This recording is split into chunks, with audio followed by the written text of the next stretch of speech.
but we are going to be having an AI house in Seattle, and AI Smart is going to be part of this AI house project. And we'll probably be doing some live classes at the AI house, and it is sponsored by the state of Washington and also the Allen Institute and the Entrepreneurs Organization. And so it's going to be part of the Allen Institute #2, AI2, which launches and funds big AI projects. Udly is one of the tools that came out of the Allen Institute.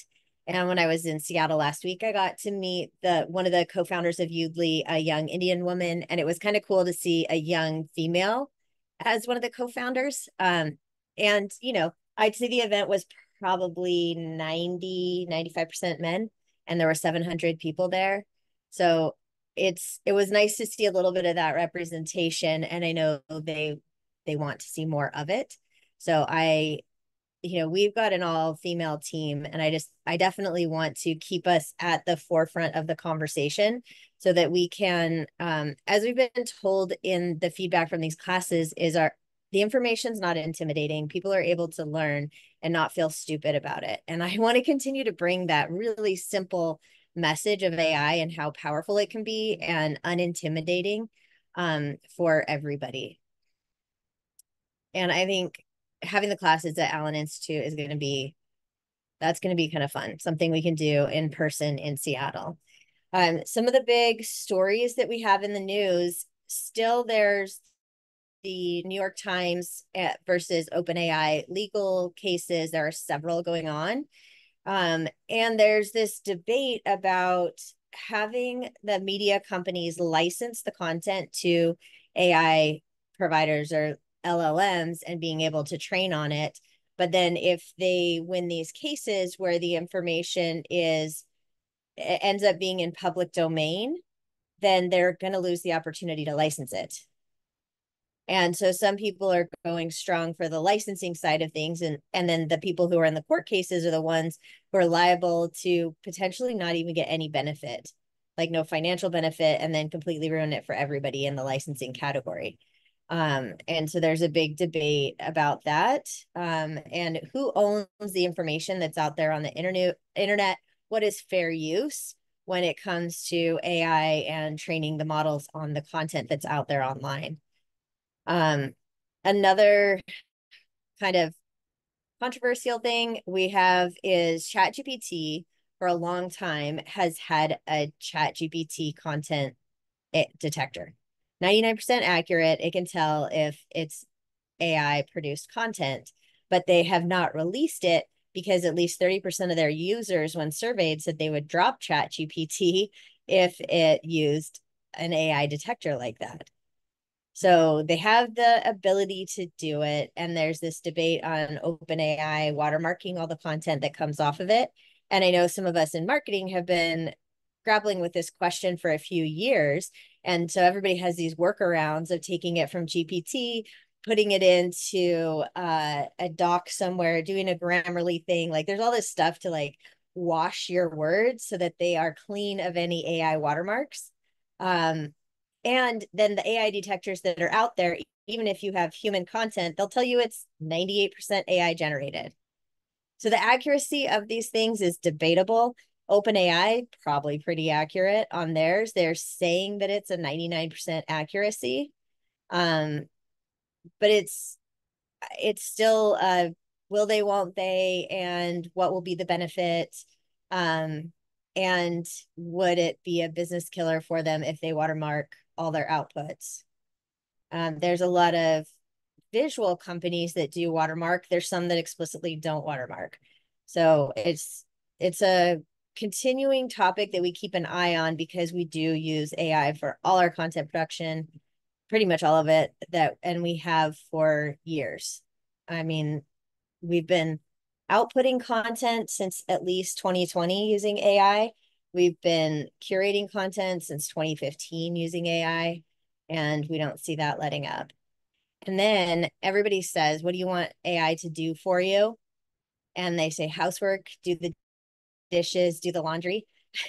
And MIT, out of the MIT labs, there is this little robot that you can create with your phone. You can create a digital twin of your house, and it's kind of like Sims for your house, and you could have this robot work in different areas of your house, and you could program it in a way where you can, use your phone, scan your place, and then assign it tasks to do.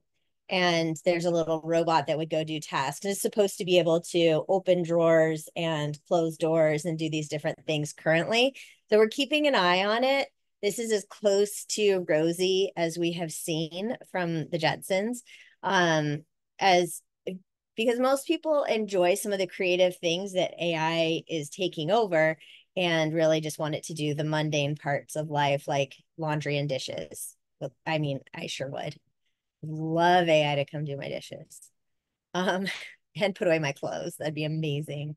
And if you can have this robot and an app, kind of like a Roomba, except for it's going to go do these other tasks for you, I mean, that would be game changing. um and then Microsoft, and I'm sure everybody has experienced some consequences from their big outages lately. In the last month, there's been two major outages that have affected several banks. Starbucks, it's affected huge businesses, mass amounts of money not being able to move because of their outages. And they still are reporting, increased earnings quarter over quarter. And year over year, they're up 15% for this quarter. And some of the areas that haven't been as fast growing as they'd like is Microsoft 365, which, a lot of people were switching over there thinking they were going to use Copilot and get this AI access. And then it's been disappointing. So a lot of people are swinging back to Google Workspace. And Google Workspace is now seeing Gemini inside of it, which neither Copilot nor Gemini are really quite there yet. They're slightly helpful, not super helpful, but I feel like, Google could win that one, or at least still hold their ground. A lot of people during COVID were moving over to Microsoft, a lot, and that has really slowed down. The AI house, and then tools. We were talking about Press Jockey and Echo Jockey. And for those who are in class, we had the founder, Cahill Camden, of Press Jockey and Echo Jockey, come and talk to us about it. And Cahill he's an expert when it comes to getting press and getting booked on podcasts. And so I wanted to show you, like, they started Press Jockey last year, and we had been using it on and off. And Press Jockey helps sort through all of those Haro queries and quoted queries. So there's all of these outbound press queries where they say, we want an article on this topic. We need an expert in this area. And I can show you my dashboard. There were 1,400 queries, but only 133 that correlated to my keywords, and maybe the keywords I'm focusing on today, and maybe there's two that are relevant. So it saves us so much time in sorting through all these press queries. And I've gotten press from Wall Street Journal through these outbound queries. Sometimes they won't say what the national publications are, but everybody uses these outlets. And it works in different countries too. Every country kind of has their own. Some of them cross borders too, but they'll have their own outbound press query networks, and you can tie them in here. It also pulls in Twitter, and there's hashtags that journalists use to source stories, X, and it pulls in all of the X results, and sorts them for you. So I'll show you, and I think we'll probably have some more questions that spilled over from yesterday about Press Jockey. And then there's Echo Jockey, which is a podcast directory with contact information. You can find podcasts that you would be relevant to be interviewed on and get their contact information. And it does an AI write-up of a message that you can send to the email address associated with it. And you can keep lists of podcasts that you might be pitching and see if you hear back from them. It's pretty cool. I started setting up new lists today. And I like podcasts are listened to and watched more than all of news combined now. There's more listeners than there is traditional viewers now. They've kind of moved in that direction. So these podcasts are very influential. And then you can find these even small podcasts that are in your geography or really in your specific demographic and get leads where it's very, very focused. So it doesn't even have to be a big podcast to make a big impact for your business. So we're going to go over that a little bit. And then if anybody has questions on the all-in-one AI sales pipeline, I've also got that pulled up because we've been working on implementing it for ourselves. And so I could show you around a little bit more. Yeah, Heather's excited about that one too. And I know Heather's excited about like Echo Jockey and Press Jockey and getting those integrated into CRM so that this whole thing can be nurtured automatically. And like that's the name of the game with AI is really making all your systems as automated as possible and authentic too, so that whoever you're interacting with feels cared about, followed up with, and that so we call it the systems of care. And we want to automate these systems of care for everybody in our environment. Our customers, people going through class, clients, we want to make sure that everybody's followed up with. And so we're bringing you the tools that we use to automate those systems of care because we don't want anybody falling through the cracks. Yeah, Heather's been talking to about Echo Jockey with Cahill today to get it integrated into the operating system that we're talking about too. So you can have it in your CRM and Mackenzie, it would tie right into Go High Level for you, which is nifty. Yeah. Okay. And Mackenzie, I want to show you in particular Echo Jockey and then anybody else who was here yesterday. And if you want to have some special lookups or whatever, this is my account. And you can just let me know what you might want to look up and we can find podcasts that might be relevant. So Mackenzie, what do you think you would want to look up here? Like a type of podcast to be on? Yeah. Like who would your audience, like your customers, what would they listen to? Dr. Mike. Dr. Mike?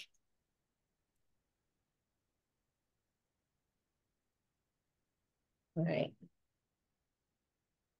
Do we know if it's spelled out, Dr. Mike? Let me look it up.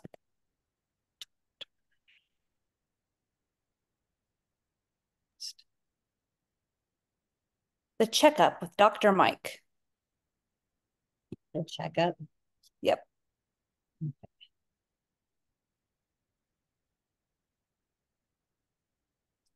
Checkup, one word on his. Oh, there's Dr. Matt and Dr. Mike, A to Z.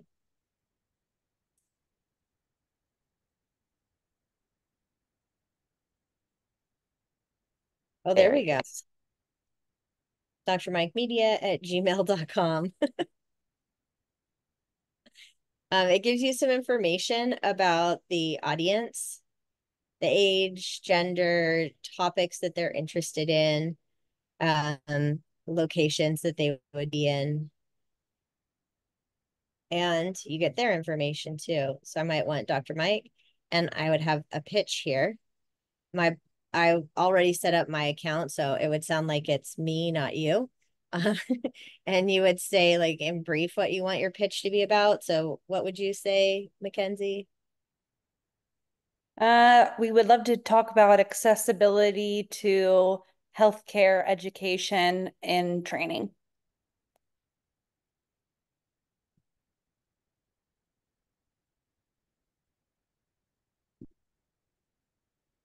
Okay, let's create ultra short, direct, compelling mid length. Let's do compelling mid length. See what it says. And we've got the little AI here trained on doing pitches. Let's dive deeper into health conversations on the checkup. I think we'd probably want to have something specific, more specific to you. I've been tuning into checkup, really inspired, blah, blah, blah. With my extensive experience in mental health advocacy, I don't know where I got that, but you would put your bio into the system, it pulls from your bio and then brings in, this is going for mental health. I wonder if it's the emotionality stuff I have in there. Maybe. Holistic approaches to mental health, but yours would be, so it will give you different ideas for topics. And yeah, did you know recent studies suggest holistic health practices can increase life expectancy? Happy to share more insights like this one on the episode. But it would pull in based on the profile that you create in Echo Jockey. And then this just connects through Gmail, or it connects through my CRM, or how you want to do it. I think for this one, you would just copy, and you could either do it through your CRM or through your email. For deliverability, I would do it directly through your email though. Yeah. And just copy the email address And Nicole, that's what I was talking to Cahill about that today, like how to pull that in so that Mackenzie can pull this into her CRM and then her and her team can nurture it. Yeah. I think it's better for deliverability. Plus, I think it's better personally so that you can keep all that in your CRM and see where things are at. Yeah. Yep. So it gives you contact, it creates a nice little pitch. And the pitch isn't just a generic one, it's based on what Cahill's expertise has shown. And he's really good at getting people booked on podcasts and really good at getting press in general for himself and all of the clients that he's worked with. Yeah. So if you want to write that one, drmikemedia@gmail.com, Mackenzie, there it's yours. Does anybody else want to look up podcast or topic that they might want to see some podcasts on? Ned? But first, it's Dr. Mike. It reminds me of that show, Royals Pains. Have you guys ever seen that? Yes, it does. Totally. I love that show. He does look like the him. idea for the podcast, I bet. Yeah. I love that show. Yeah. He totally looks like him. Totally. Yeah, well, cybersecurity, Nicole. So can you just do a broad-based search for like, as many cybersecurity podcasts there are, or does it have to be a specific? Well, let's look up cybersecurity. So we can look up podcasts or we can look up episodes. So cool. Yeah, podcasts that focus on it, but then there's episodes of podcasts probably more broad. Mm-hmm. Look at this. We've got quite a few. Yeah.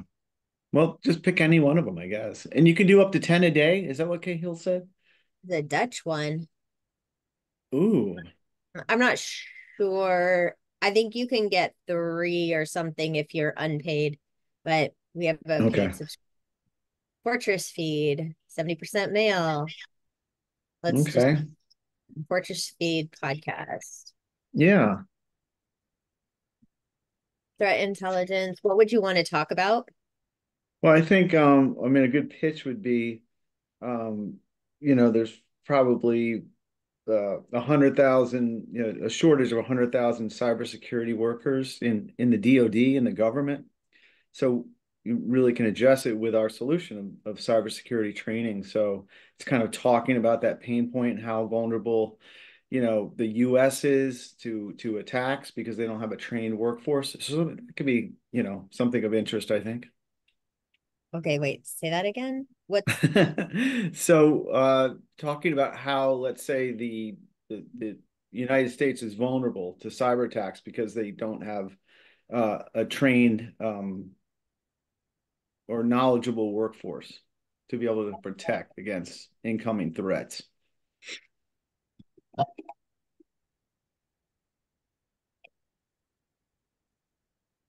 A better headline would be like how the world is going to be attacked. Like it's more world, just because we're such in a worldwide. I would be like nice clickbait, Yeah. It's global. Do a little more clickbaity, like how the world is going to be attacked soon. And that's where this helps you, like navigating the privacy minefield, cybersecurity toolbox, personal shields up, and you can Yeah. add more, but this would be better if your particular bio is in here and information about what you talk about. But this Yeah. was doing it based on mine, and it still came up with these. No, this is great. And actually spoke to Ben today, so he's totally up for this, being the cyber guru. Awesome. I mean, he would do great doing interviews. Yeah. Yeah, he's I think already done a bunch. He's really is a natural. yeah, you could have him on interviews all day long. And it would be, and so there's different reasons why it's good for your business, right? There are people listening to the podcast, but there's also inbound links to your resources. So then you're building up the inbound links on your website and improving your SEO. And Yes. not just having old links, but Google really, in that leak, they showed how important new inbound links to your website are. And you want to be getting these all the time. So imagine like if he's doing a couple a month, it's going to keep your website growing in from an SEO perspective, and Good. keep you relevant. I love it. These are really short, 14 minutes. Okay. Oh, we can send an email. Oh, nice. Uh,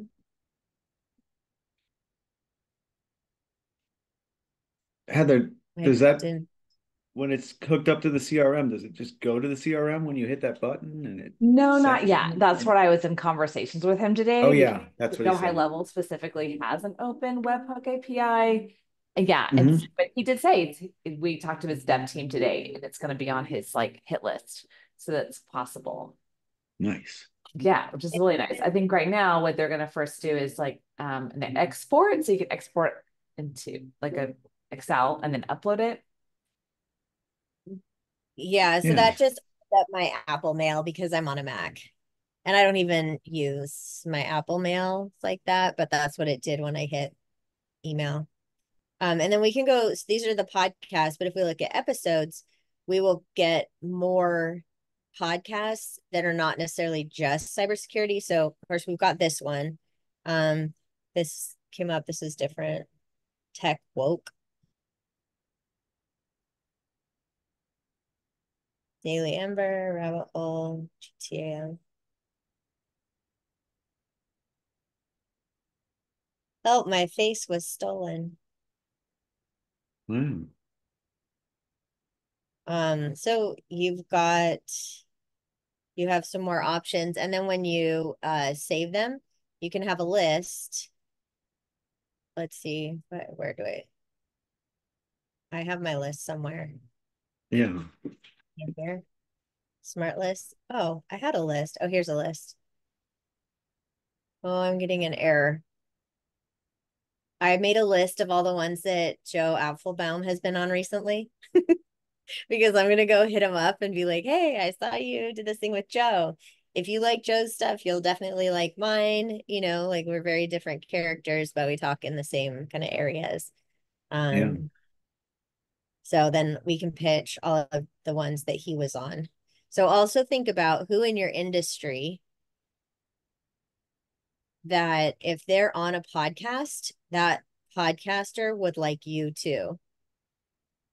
You could, like, Joe would endorse me. I'm pretty sure I have a positive review from him somewhere. Mhm. And he might even give me the intro. But then I can look up and see all the places that he's been and get into those podcasts too. Joe does Evie's, right? Evie's for LinkedIn? Is it? That's FEA. Evie. Thank you. Yeah. And he has a LinkedIn training course. He's written some books and he speaks about AI, especially for LinkedIn. That is, he is all over LinkedIn, insanely over LinkedIn. Yeah. And we've spoken at the same events, like back to back with each other too. Nicole, can you export links from to individual episodes from this platform? Yeah, if I open this up, I can actually play the link right here. What do you want to do with the link or I'm just the wondering, yeah, I'm just wondering if you could export it and bring it into like an AI to analyze what was discussed so that you can have better insights or be able to design different marketing packages around it. That is a great question. It looks like you can just Yeah. play it in here. Well, I don't even know if you can play it yet.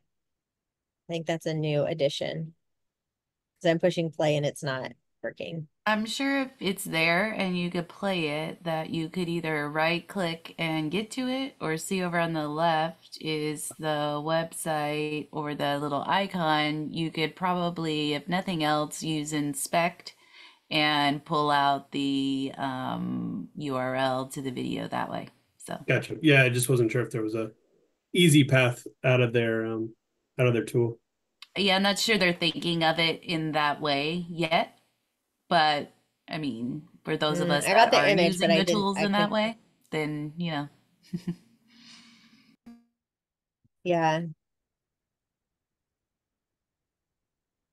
I got the image, but not the link to the play, and the play thing wasn't working. So it's probably just a new feature. Well, And maybe Kevin, another one. do you want to try another one? Oh, that shows. 100 Pot Junk recycles because it conserves our natural resources. We donate the donatables so they can be loved cheap with seamless connections to Hong Kong, Singapore, Tokyo, Vancouver, or online at famous. That's just the ads. Yeah, it can run an ad. Yeah. That's interesting. Hey, Ned, you need to have that image with "you've been hacked." Like, that's so Yeah. you. You should totally do that. That's a great Oh, hack off, Heather. hack off, Heather. That was good. I just love that image holding. Well, Christine's here. She'd back me up on that. She'd be like, "That's a good idea, Heather." Yeah, that's a good one. If there are any suggestions though, Cahill, they are actively developing this product. And again, that's one reason we like having these relationships and we introduce them to you, because they're doing product development, they're doing it quickly. And if we have things that everybody wants, then they're going to kind of they're going to prioritize those items. If we have a lot of people, like we were asking for Go High Level as the CRM to integrate with, and that's the one that they'd had the most requests with. And we just put like 10 more requests on that one. Because most of our community is using it. Hey, Kevin, what CRM do you use? We use Copper. Copper? Yeah. Okay. I used that a long time ago. Never heard of that. Never even heard of that. It like ties right into your Gmail, right? Yeah, it ties into the whole G Suite product offering. That's why I started using it back in the day. Yeah, because it would just sit right in your Gmail. Yeah, it's pretty nice to be able to not have to pull up a third party or third tab or whatever it might be. Yeah. Anyways, pretty simple for Echo Jockey. And then does anybody else want to see anything else in here that we could potentially look at? Nope. Okay. Let's go over to Press Jockey.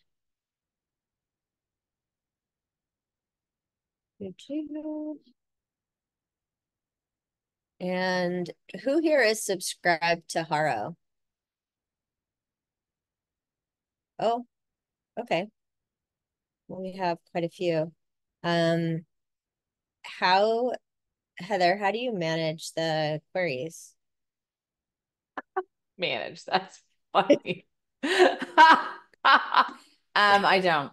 Yeah, I did at one point, and I tried to hire an assistant for that.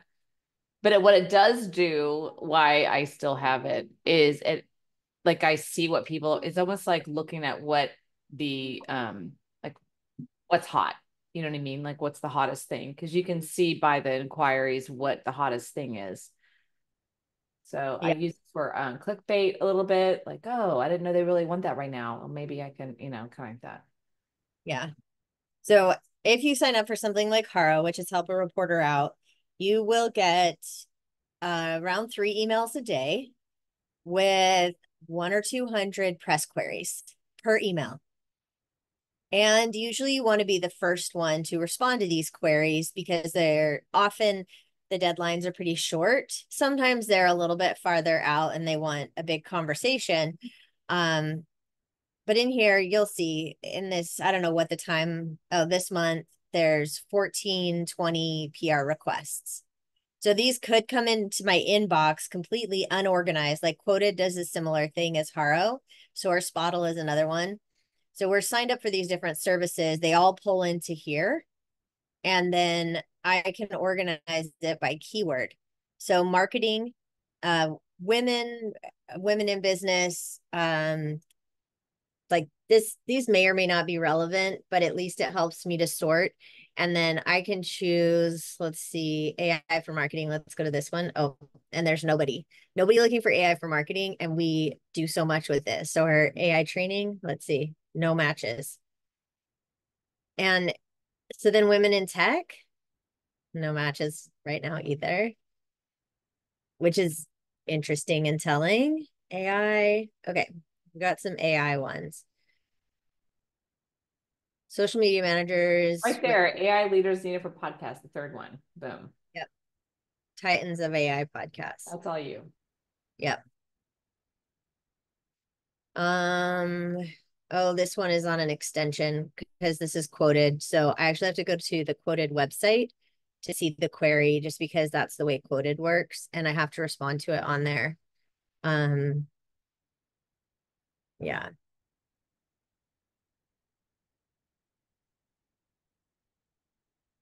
And this one does not say who the media is.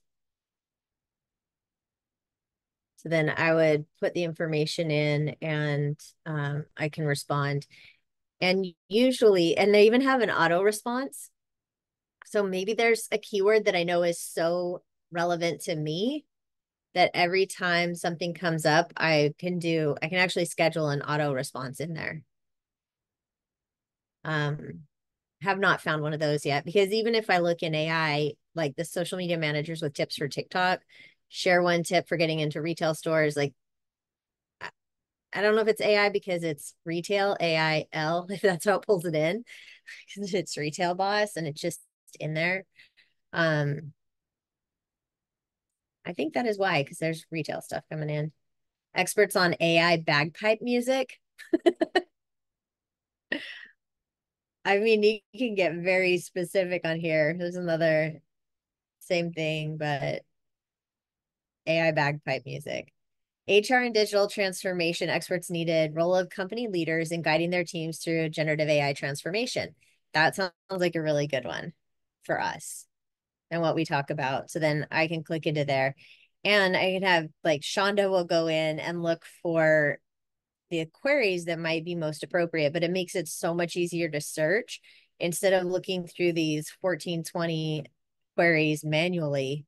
Then I can just look on here. And Heather, like you said, if I want to see what hot topics are, I mean, AI bagpipe music, maybe you put a tweet out there or you put something out there that mentions it just for fun. I don't even know what that is. If that were, if you got like what is AI bagpipe?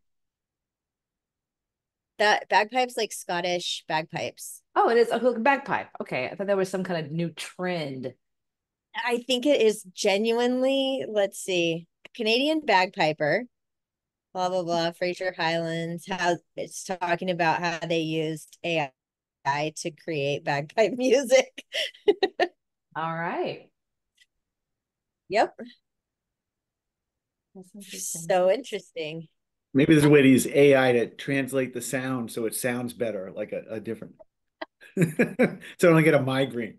Yeah. But throughout most of the year, but the bagpiper guy is not here. I live in downtown Vancouver, and there's a guy who's always by the beach doing music at sunset, bagpipe music at sunset. I can hear it from my place. But he hasn't been doing it in the summer. He does it all through the winter, in the rain, everything. And he's out there with his bagpipe. Would you do a Um, keyword of AI expert maybe, or maybe type out artificial intelligence and see if you can get a better. have artificial I'm just kind intelligence. of shocked it's so low. You know what I mean? They go artificial intelligence. Here we go. It's better.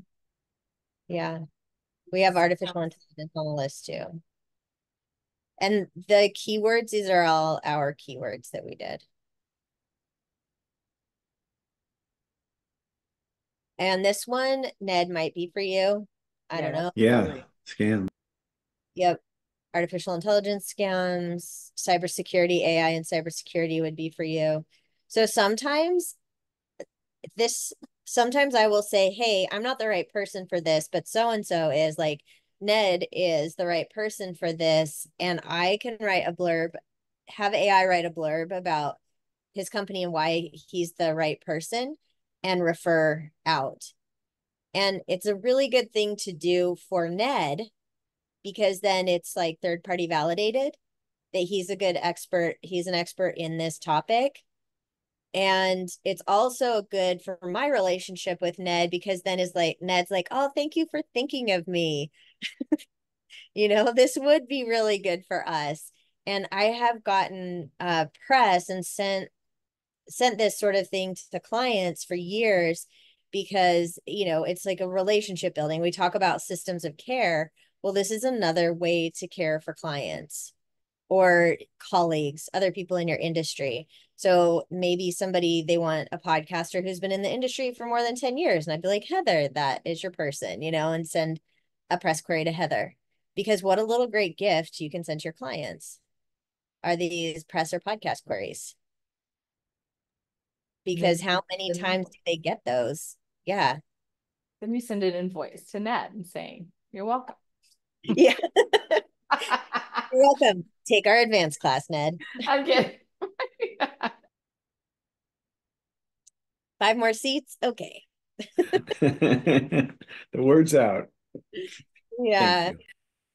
But it does look like there are a few that would be relevant. National security. I can save these for you if you want. I can send them to you, Ned. For reals. For reals. No. While you're on that topic, with Text in the Press mail. Jockey as an agency, can you have multiple clients? So let's say Ned is a client, and then so is Mackenzie. Can you have like a login and have multiple clients? I don't know if you can now. They did have that. Okay. And like, we did have an agency account and we were able to have everybody, and then I think they stopped doing that. Okay. That would be really great. Yeah, they had built it that way at first, because I think they built it for themselves that way to use it for their clients. That'd be really great for not the jockey, the other one, Echo Jockey. Yeah. Because you can have multiple queries if Ned's a client, and then they all have different niches. That would be really nice. Yeah. Yep. And then maybe I just have a more paid account and I get more keywords and more queries and all of that. But in here, I think it just starts with a bio. Yeah. There's one bio, which is the limitation. Which is something we mention a lot of times in our tools. We're rebuilding our resources list on the AI Smart Insiders website. It is like, what's good for agencies, what's good for individuals, what's good for teams. Because this is something like your whole team could use, and it's not necessarily like an agency kind of product at the moment. And it was, but I don't think it is anymore. Let's see what we can do. My plan. Upgrades. Oh, there is agency upgrade. Yep. So it looks like we can do that. Nice. Yeah. Add a client, add new email to your agency. Perfect. Yeah, right there. Add another client. So $40 a month, another client. It's not bad. Not bad at all.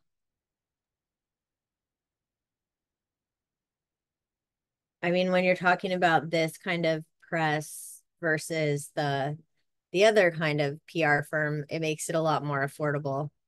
We do the other kind of PR for one of our clients in particular, with some like quarterly press releases and stuff. but their industry is very specific, and this sort of thing wouldn't work for them.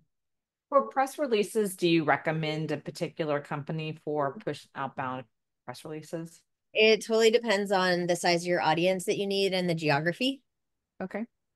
Because some are better for local, some are better for national, some are better for global. And sometimes you just need a local push, and you can pay like $99 and do a local push, or you're going to pay like $1,500 and do a national push. So I think we use, what do we use? It's like just PR wires, or I think is what PR Newswire or something? Yeah, I think so. For our particular case that we will do them on occasion for ourselves. And the main reason that we do press releases actually is for inbound links to our website, because every time you do a press release, you usually can get hundreds of inbound links, fresh inbound links. And those are important for Google. All right, any more questions about Press Jockey or Echo Jockey? No? Okay, well, those are some fun AI-powered tools that we like to use. And I'll tell you one of the things that we have used AI for is writing emails. And I've used it personally for when I'm really mad about something. I use Claude, and I tell Claude all the things, and I use all the swear words, and I say, hey, I need this response to be professional and lawyerly sounding, and it does the best responses. It's so good. I'll also use Jasper, but Jasper sometimes is a little more upbeat than I want it to be for my particular purposes here, dealing with condo issues, and I need it to be really firm. And then I actually started using it too for case law, just to research, and then I verify that those are actual cases, because we know there's lawyers that have gotten caught in court without it being real cases, and they cite them and get them put into evidence. So I will double check any links that I get in outside resources to see what case law there is, but it gives me a good starting place of places to look into, whether it's consumer protection or human rights or whatever violations there might be in the situation. And it's been a really good place to just like put all of the things that are going on, put emails I've received, and then have a very organized, professional sounding output. And this morning we were going through an email that was going to he was just going to a customer, and we had to address several different issues. And so in a messy way, we could put all those issues into AI, and then it spits it out in a very organized way. And so it's a nice little companion for writing those emails too. And I'm guessing that most of you have probably used it for writing emails. Hands up for yes, I've been using it for emails. I've been using it to talk to my lawyer. Yeah. So helpful. Yeah. No emotion. Like I say everything, and I'm like, okay, now write this with no emotion. Yes. And factual. And yeah, I got a letter from a lawyer, and I don't understand what I did wrong with all the legal speak. And then AI was able to pull out the thing that the letter was actually saying, even though the letter was 3 pages long, and I didn't get what it was trying to tell me in the legal way that it was. And there was like 1 point in 3 pages that I needed to pay attention to. And I have ADD, so paying attention to what, like finding the one thing in 3 pages, it was very helpful to have AI come and do that for me. And then I got what they were saying, which not accurate, but anyways, it's been very helpful in grounded conversations. I even have a friend who started using it exclusively to reply to the father of her children and ex-husband, and he's messaged back saying that she's a changed woman.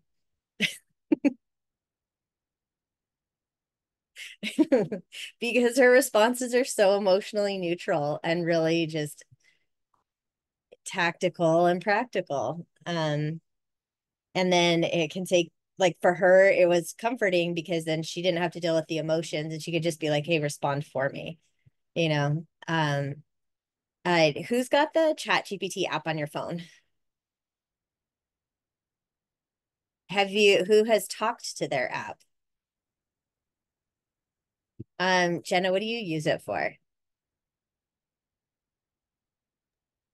Honestly, just about everything. Because of the words that I choose when I'm talking, I love that it picks those things up because it's machine learned. So it will take out the ums and the inflections. It'll add punctuation where needed. And I think it makes a big difference in terms of how I come across, how I want to come across, and how things get lost in language translation. So I think for the machine learning aspect, for it to actually listen to the way I'm saying things, sometimes that will capitalize a word. Sometimes that'll like underline something. It'll make it bold. It'll really add in all of those extra pieces that I need. And I actually use it as I'm throwing in new content to pull out what's relevant and get those bolded as well. So it's just an easier skim for me. Very cool. Kevin, what do you use it for? For the most part, lately I've just been using it to find facts about the day. So we have this thing at night where we talk about something that we've learned during the day. So I asked ChatGPT to provide me facts during the day. That's awesome. That's so funny. Alan, do you use the app? I don't use the app. Really, I have it, but I don't really use it like personally. I use it more for just like tasks throughout the day, just to kind of um make it a little bit more manageable, I guess sometimes. But yeah, no, I just use it for like social media captions, content creation, things like that. Okay. And Heather, we know you use it a lot and have conversations with it. What are you doing in there? It sounds like you do content creation too. Well, I do a lot of communication. I've done like 4 proposals, but I just updated my entire operating system on Mac because I wanted to download the actual app on the Mac and I wasn't upgraded enough. And I finally said, I'm going to do it. So I did it. And that's been really interesting because they have it set up in a shortcut. So now I'm like, it's just, option space. And then I just start talking and then it just like, I mean, it's becoming more second nature.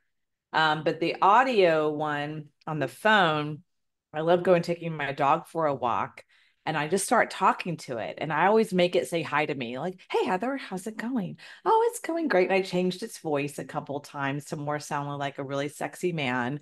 And then I just like talk to it. I can see where we're going with this. Like, the Rosie and the Jetsons. I'm like, I can totally see this happening. But I think the big aha of AI for me was a couple months ago. I had to go through this big lawsuit. It was a personal injury case, insurance, and all this. And I got in a fight with my lawyer mainly because we were both female emotional and I didn't know she was pregnant. So it was like even more emotional. I had no idea. So I spent this time saying everything I needed to say to the lawyer and then extracted all the emotion out. And she was like, oh, you're so sweet. Okay. I'm like, wow, that was great. So Yeah. like being able to explain what you need to say with taking all the upset out of the emotion of the text was really helpful. And that was when I had the big aha. I'm like, oh, I could use this a lot. Yeah. But I love the app. If you guys can do the app on your computer, it's a game changer. Like the actual app versus just going to a browser.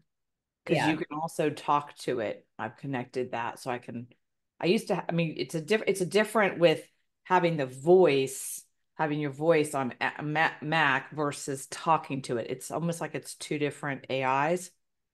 It's different. I will have to, oh, No, I will have to try that one. I know when I tried it before, I could not download it.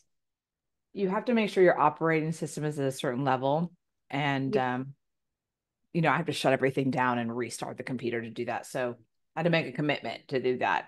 But once I did, it just happened this week. It was great. Awesome. I I use it a lot for images too, taking pictures of things and identifying things, from random screws around the house to floor plan and the tax deductible space and the percentage based on the floor plan that I like took a screenshot of on my, used it for my, so I had the floor plan on my computer, took a picture with my phone and asked it, like, this particular labeled room, what percentage is it of my space and how much of a tax deduction is that? Yeah, I mean, if just all of the little things that you can think of, and I would love to hear next week what other ways you could use AI. And, you know, my kid uses it for identifying a bird by sound or by pictures. You know, we were in the woods and Sarah's like, this is a such and such yesterday when we went for a hike.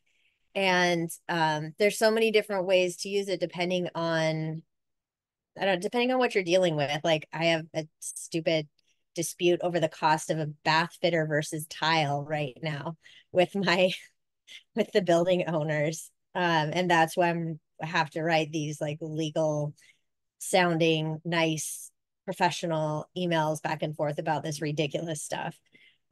Personal budget creation, maybe a new presentation, or even presentation topics. One of the things I'm talking about, I just got a bunch of ideas for titles for a talk or titles for a podcast interview. Let's see, what was that? Small teams. Oh, small teams, big dreams. AI and the new workforce reality. I really like that title. And I went through like 3 different prompts to give me 10 titles for a good topic for podcast interview.